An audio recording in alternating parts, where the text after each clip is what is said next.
नमस्कार, मैं रीता उपाध्याय अपने चैनल समृद्ध कथा @प्रयागराज के माध्यम से आपको कहानियाँ सुनाती हूँ। अभी गणेश उत्सव चल रहा है।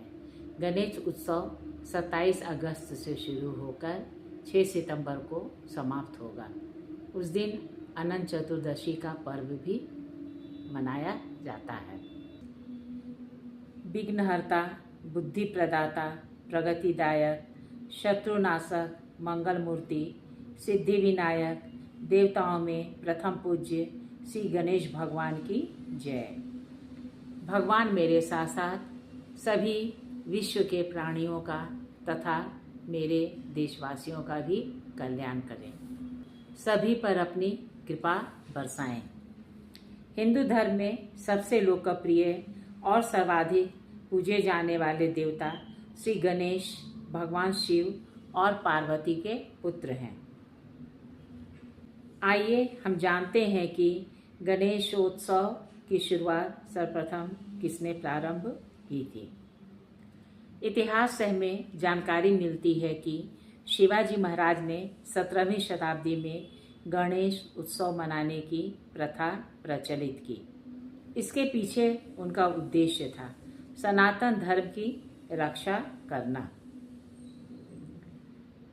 गणेशोत्सव के वर्तमान स्वरूप की शुरुआत लोकमान्य तिलक ने सन 1893 में पुणे में किया था, जिसका उद्देश्य था स्वतंत्रता संग्राम के दौरान लोगों को एकजुट करना और राष्ट्रवाद की भावना जागृत करना। मंगल मूर्ति गणेश के संबंध में कई कथाएं प्रचलित हैं। आइए इन कथाओं का हम क्रमशः श्रवण करें। भगवान गणेश अत्यंत चतुर और बुद्धिमान थे। उन्होंने अहंकारी कुबेर के दर्प को चकनाचूर किया था। वे अपने माता पिता के परम भक्त थे।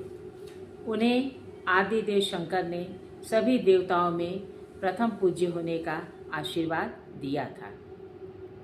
एक बार परशुराम जी के मन में इच्छा हुई कि वे अपने गुरु शिवाजी से मिलें। उस समय शिव भगवान माता पार्वती के साथ कैलाश पर्वत पर गुफा में विश्राम कर रहे थे। वे निर्विघ्न कई कक्ष पार कर शिव जी के कक्ष के बाहर पहुँचे। वहाँ पर उन्होंने बाल गणेश को कक्ष के बाहर पहरा देते हुए देखा।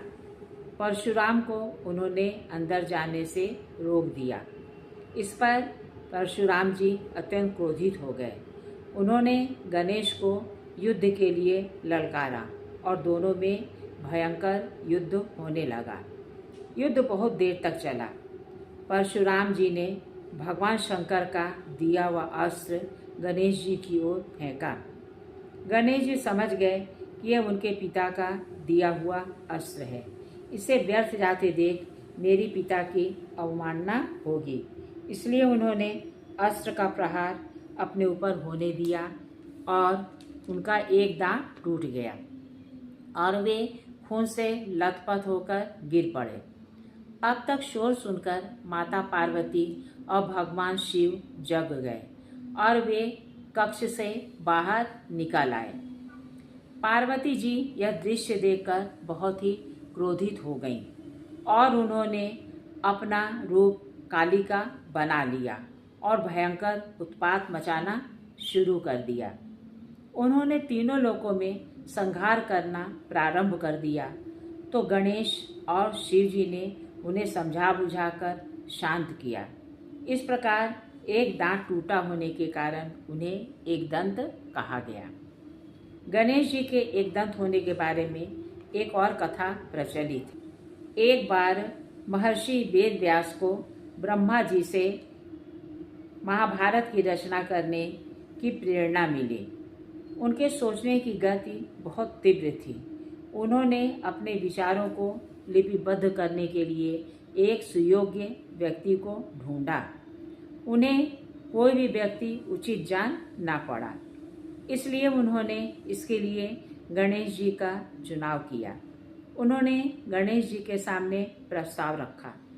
गणेश जी इसके लिए सहर्ष तैयार हो गए, किंतु उन्होंने एक शर्त रखी कि महर्षि बिना रुके बोलते रहेंगे। अगर वे रुक गए तो वे लिखना बंद कर देंगे। इस पर महर्षि ने भी एक शर्त रखी कि उनके कहे छंद को समझकर ही लिखेंगे। कई बार महर्षि व्यास जी बहुत ही कठिन श्लोक बोल देते थे, जिसे समझने में गणेश जी को थोड़ा समय लग जाता था और महर्षि थोड़ा विश्राम कर लेते थे।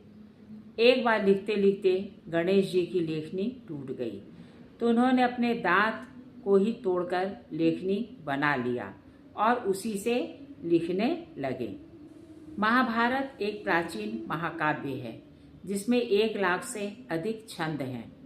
महाभारत में कुरुवंश और कौरवों तथा पांडवों के बीच महान युद्ध की कहानी है, जो पाठ की मुख्य कथा भी है।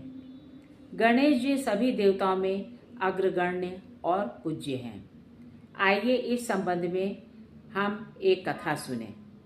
एक बार देवताओं में आपस में विवाद छिड़ गया कि कौन श्रेष्ठ है। सभी अपनी अपनी दावेदारी शिव भगवान के समक्ष प्रकट करने लगे। शंकर भगवान ने सोचा कि एक की श्रेष्ठता सिद्ध करेंगे तो उन पर पक्षपात का आरोप लगेगा। थोड़ा सोचकर उन्होंने सभी देवताओं से कहा कि जाइए, आप लोग पूरे ब्रह्मांड का चक्कर लगाइए और जो सर्वप्रथम आएगा वही श्रेष्ठ होगा। सभी देवता अपने अपने वाहन पर चलकर ब्रह्मांड की परिक्रमा करने निकले। सभी की सवारी तीव्र थी, किंतु गणेश जी का वाहन मूषक था, जो भारी भरकम गणेश जी को लेकर धीरे धीरे चलता था। उन्होंने एक क्षण के लिए सोचा कि माता और पिता ही पूरे ब्रह्मांड के समान हैं, तो उन्होंने शिव और पार्वती जी की ही परिक्रमा पूर्ण कर ली और वे प्रथम विजेता कहलाए। जब सभी देवता पूरे ब्रह्मांड की परिक्रमा कर लौटे तो वे गणेश जी की बुद्धि के कायल हो गए और उन्होंने गणेश जी की प्रभुता स्वीकार कर ली। साथ ही शिव जी ने उन्हें अपने गणों का अधिनायक भी बना दिया। गणेश जी का एक रूप संहारकर्ता का भी है। इस संबंध में एक कथा यह है कि हिरण्याक्ष के कुल में एक सिंदूर नामक दानव उत्पन्न हुआ। वह बहुत ही क्रूर और महत्वाकांक्षी था। वह तीनों लोकों पर आधिपत्य जमाना चाहता था। अपने राज्य का त्याग कर उसने कठोर तपस्या कर ब्रह्मा जी को प्रसन्न किया। उसकी तपस्या से प्रसन्न होकर ब्रह्मा जी ने उसे वरदान देना चाहा। उसने ब्रह्मा जी से अमरता का वरदान मांगा।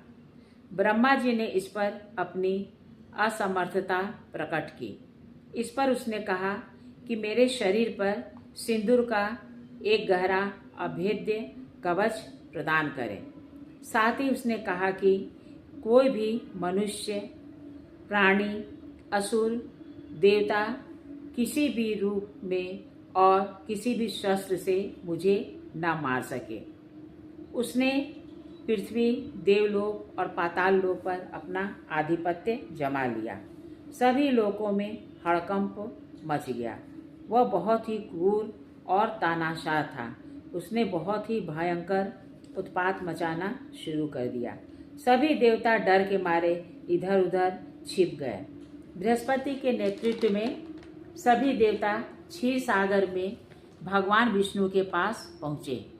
भगवान विष्णु ने उनसे कहा कि सिंद्रासुर का वध करने का उपाय आप शिव जी से पूछिए।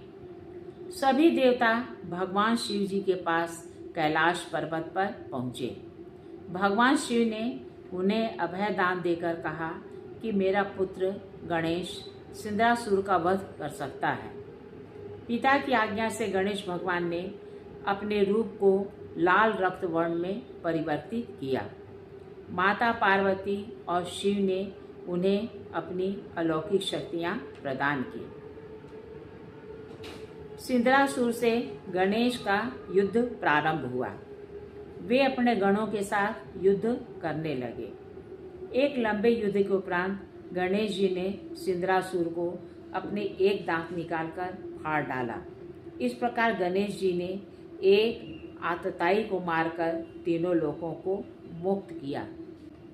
इस प्रकार हम देखते हैं कि गणेश भगवान हमारे सामने एक महानायक के रूप में अवतरित होते हैं। भगवान गणेश हर वर्ष हमारे पास पृथ्वी पर पधारते हैं और अपनी लेखनी से हमारे कर्मों के हिसाब से हमारा भाग्य लिखते हैं। आइए हम पूरी श्रद्धा से भगवान गणेश को प्रणाम करते हुए उनके प्रिय मंत्र का उच्चारण करें। ओम गण गणपते नमः। कहिए मेरे श्रद्धालु श्रोताओं, आपको मेरे द्वारा कही गई गणेश जी के संबंध में अत्यंत छोटी छोटी लघु कथाएं कैसी लगी। अगर अच्छी लगी हो तो कृपया इसे लाइक और सब्सक्राइब करें। एक बार मैं पुनः आप सभी श्रोताओं को गणेश उत्सव की बहुत बहुत बधाई देती हूँ। नमस्कार।